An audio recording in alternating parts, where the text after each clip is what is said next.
आज प्रबल छेचिब वर्षा 5 दिन धरी लगी रही वर्षा। पाणीपाग विभाग पक्षर ऑरेंज और येलो वार्निंग जारी कराई। पश्चिम केंद्रीय और उत्तर पश्चिम बंगोपसागर में सक्रिय होउची सदृश लघुचाप। 5 दिन धरी लगी रही वर्षा।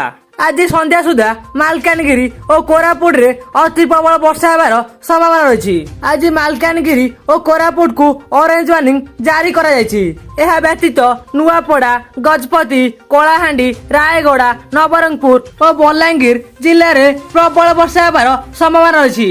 तेणु येलो वार्निंग जारी होइछि।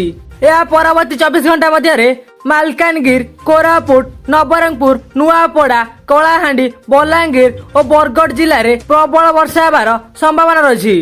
पाणीपाग केन्द्र पक्षर कहुଯାଇଛି पश्चिम केंद्रीय और उत्तर पश्चिम बंगोपसागर पार्श्ववर्ती उत्तर आंध्र प्रदेश एवं दक्षिण ओडिशा उपकूल में सक्रिय सदृश लघुचाप क्षेत्र पूर्व केंद्रीय बंगोपसागर जाए लंबी। यह समुद्र पतन ठारू वायुमंडल 1.5 किमी उत्तर जाए व्यापी।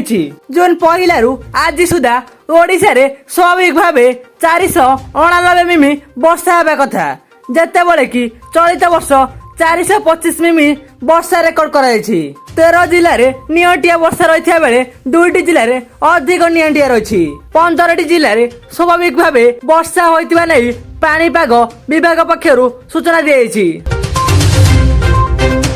आपण यदि आम चैनल को सब्सक्राइब करना तेबे लाइक शेयर सब्सक्राइब करी बेल आइकन को दबाई दियंतु।